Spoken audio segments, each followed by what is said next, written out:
News channel, सच है तो बोलेगा। भारत के उपराष्ट्रपति एम वेंकैया नायडू अपने 2 दिवसीय वाराणसी दौरे के दौरान शुक्रवार को अयोध्या से विशेष ट्रेन के द्वारा वाराणसी के बनारस रेलवे स्टेशन पर पहुंचे और यहां से वे सीधे दशाश्वमेध घाट पर पहुंचे तथा विश्व प्रसिद्ध गंगा आरती में शामिल हुए। इस दौरान उपराष्ट्रपति, उनकी पत्नी एवं राज्यपाल ने विधि विधान से पूजा अर्चना कर गंगा में दुग्धाभिषेक कर मां का आशीर्वाद लिया। इस दौरान उपराष्ट्रपति एवं उनकी पत्नी एम उषा नायडू गंगा आरती का दीदार कर भाव विभोर हुए। लगभग 55 मिनट की होने वाली इस गंगा आरती को पूरी श्रद्धा एवं भक्ति भाव के साथ देखा। इस दौरान दशाश्वमेध सहित आसपास के गंगा घाटों पर सुरक्षा के मुकम्मल एवं चाक चौबंद इंतजाम सुनिश्चित कराए गए। बताते चले कि दुनिया भर के सबसे खूबसूरत धार्मिक समारोह में से गंगा आरती भी एक मानी जाती है। यह आरती सूर्यास्त के बाद होती है। गंगा आरती की शुरुआत शंखनाद से की जाती है, जिसे लेकर मान्यता है कि इससे नकारात्मक ऊर्जा खत्म हो जाती है। पुजारी अपने हाथों में बड़े बड़े दिए लेकर मां गंगा की आरती करते हैं। मां गंगा की जयकारे, ढोल नगाड़े की गूंज और आरती की मधुर ध्वनि अपने आप अपलक निहारने पर मजबूर कर देती है।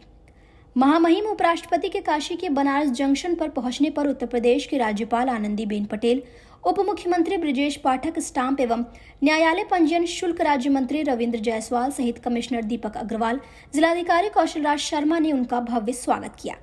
इस अवसर पर बनारस जंक्शन पर संस्कृति विभाग के कलाकारों ने भी उपराष्ट्रपति का मनोहारी सांस्कृतिक कार्यक्रमों के माध्यम से काशी की धरती पर स्वागत किया।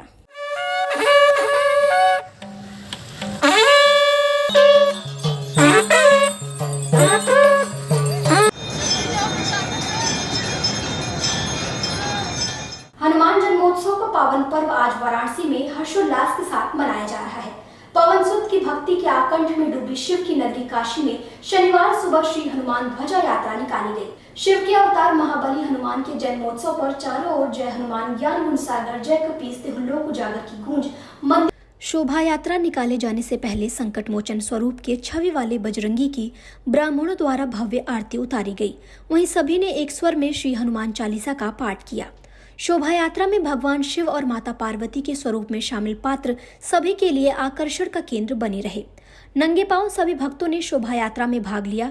शोभा यात्रा में भाग लेने वाले भक्तों का उत्साह देखते ही बन रहा था। कोई भजन व डांडिया करते हुए चल रहा था, तो कोई हनुमान चालीसा का पाठ करते हुए, तो कुछ भक्त हनुमान जी के चरणों में नृत्य के माध्यम से श्रद्धा अर्पित करते हुए भगवान से आशीर्वाद के रूप में अपने परिवार तथा देश की सुख समृद्धि की कामना कर रहे थे। इस यात्रा में हजारों भक्त डीजे की धुन पर नाचते गाते संकट मोचन दरबार पहुंचे। भक्तों ने श्री संकट मोचन मंदिर सहित काशी के प्रमुख हनुमान मंदिरों में जाकर हनुमान जी को तुलसी की माला, गुलाब की पंखुड़ियां, सिंदूर, केला, लड्डू, चना, अक्षत, धूप बत्ती समर्पित किया और बाबा से प्रार्थना की।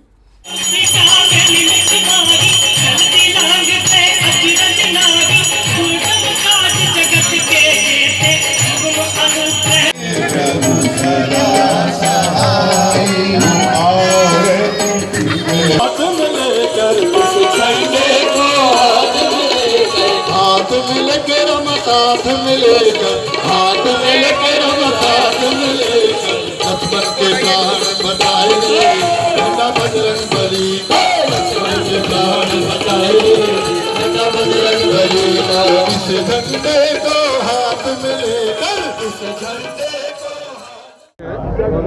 यात्रा में सम्मिलित हैं, क्या कहना चाहेंगे?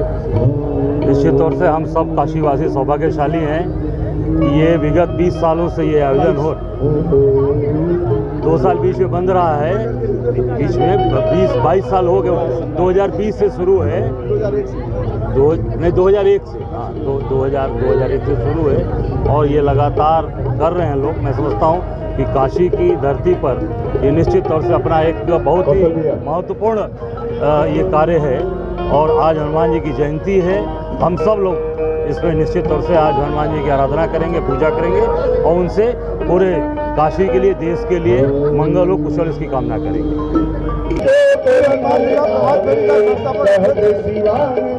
यात्रा आज 22 वर्ष की ये यात्रा 2001 में जन कल्याण के लिए, विश्व की शांति के लिए, आज 22 वर्ष की ये यात्रा धर्म के लिए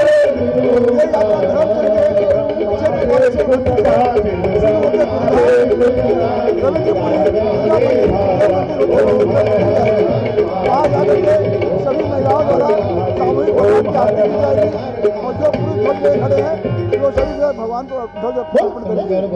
रास्ते में जो है इस यात्रा में बहुत तरह की झांकियाँ हैं, बैंड बाजे हैं, बग्गियाँ हैं, बग्गियों पे हमारे विशिष्ट अतिथि हैं। इसमें हमारे बाल ध्वज है, स्केटिंग करते हुए बच्चे चल रहे हैं, डांडिया है, बहुत उत्सव मनाया जा रहा है। और आज ये हनुमान जन्मोत्सव के रूप में बहुत विस्तृत रूप से हम लोग सब लोग मिलकर मना रहे हैं। हनुमान जन्मोत्सव के पावन अवसर पर नमामि गंगे ने हनुमान घाट पर हनुमान चालीसा का पाठ किया। राम भक्त श्री हनुमान जी से देश के लिए सुख और समृद्धि की कामना की गई। मां गंगा के तट पर श्री हनुमान चालीसा, बजरंग बाण, श्री हनुमान जी की आरती कर समृद्ध, स्वच्छ, स्वस्थ और आरोग्य भारत के लिए गुहार लगाई गई। नमामि गंगे टीम के सदस्यों ने हनुमान घाट पर स्वच्छता अभियान चलाकर कूड़े कचरे की सफाई की। इस दौरान गंगा किनारे पड़े गंदगी को कूड़ेदान तक पहुंचाया। हनुमान घाट, शिवाला घाट, दांडी घाट पर लाउड स्पीकर से स्वच्छता बनाए रखने का आग्रह किया। नमामि गंगे काशी क्षेत्र के संयोजक राजेश शुक्ला ने कहा कि श्री हनुमान जन्मोत्सव के दिन हम सभी संकल्प ले कि गंगा किनारे गंदगी न करेंगे और न ही किसी को करने देंगे। कलयुग के प्रमुख देवता श्री हनुमान जी से हमने भारत की सुख और समृद्धि की कामना कर आशीर्वाद मांगा है। मां गंगा अविरल और निर्मल बहे, भारतीय राष्ट्रीय जीवन की मौलिक आवश्यकता है। जी का जन्मोत्सव का दिन है और बड़ा ही पावन दिन है। हम नमामि गंगे के सदस्यों ने आज हनुमान घाट पर, जो प्राचीन हनुमान घाट है, वाराणसी का प्रसिद्ध हनुमान घाट है, वहाँ उपस्थित होकर हनुमान चालीसा का पाठ किया है और पूरे देश भारतवासियों के लिए सुख समृद्धि की कामना की है, माँ गंगा की निर्मलता की कामना की है। हनुमान घाट पर जो गंदगी बिखरी हुई थी उनको समेटकर कूड़ेदान तक पहुंचाया है।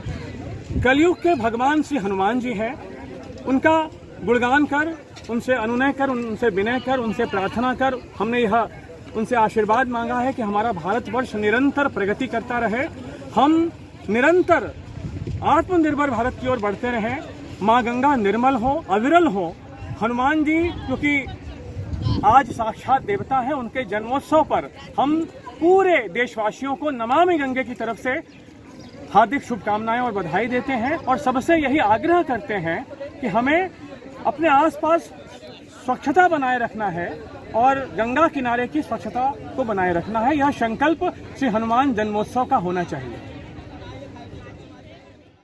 हनुमान जयंती के उपलक्ष्य में विगत कई वर्षों की भांति इस बार भी शनिवार को मैदागिन के भारतेंदु पार्क स्थित श्री मनसा पूरन हनुमान जी का श्रृंगार किया गया, जहां दर्शन के लिए भक्तों की भारी भीड़ उमड़ी रही।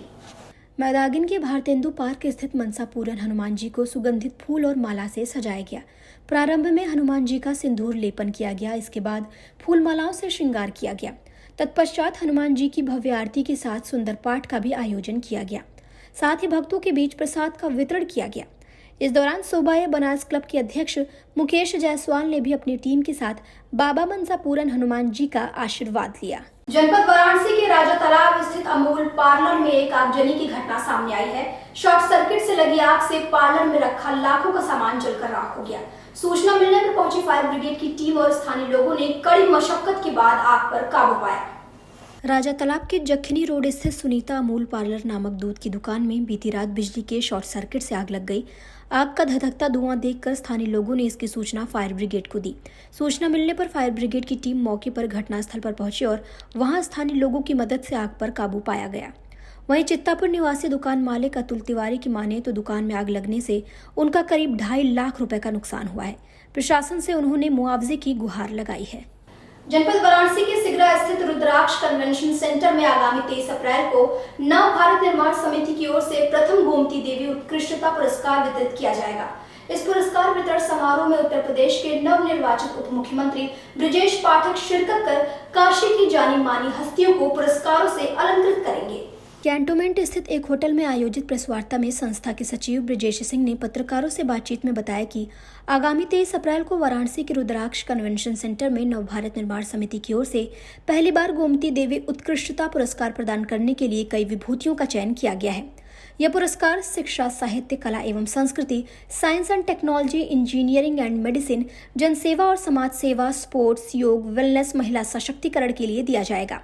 इसके साथ ही लाइफ टाइम अचीवमेंट अवार्ड से भी सुशोभित किया जाएगा। काशी की 11 हस्तियां हैं जिन्हें काशी रत्न अलंकरण से सम्मानित किया जाएगा। आगे उन्होंने बताया कि 6 सदस्यों की जूरी कमेटी ने इन सभी हस्तियों का चयन किया है।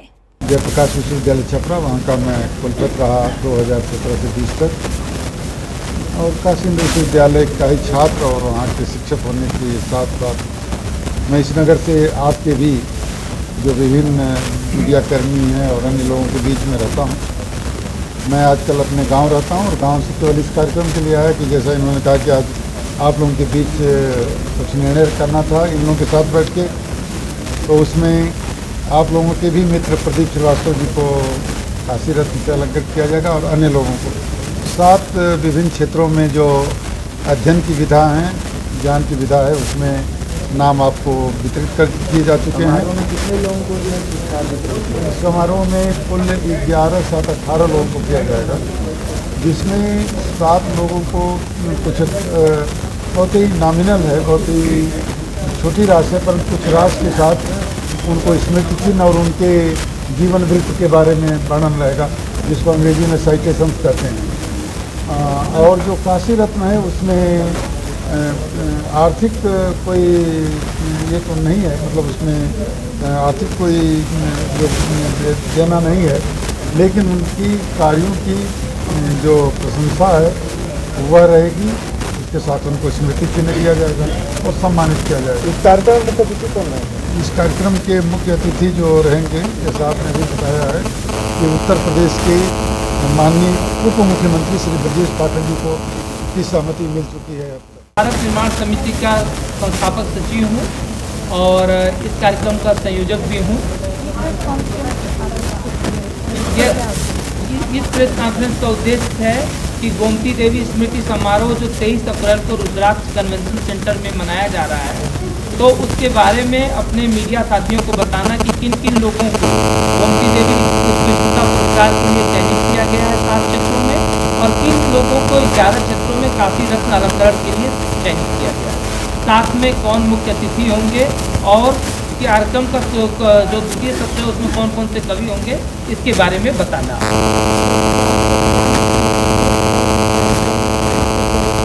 यह कार्यक्रम रुद्राक्ष कन्वेंशन सेंटर जो भारत और जापान की मैत्री का प्रतीक है और सिगरा वाराणसी में स्थित है, वहाँ पर यह कार्यक्रम सायं 3 बजे से लेकर रात 9:30 बजे तक होगा, 23 अप्रैल 2022।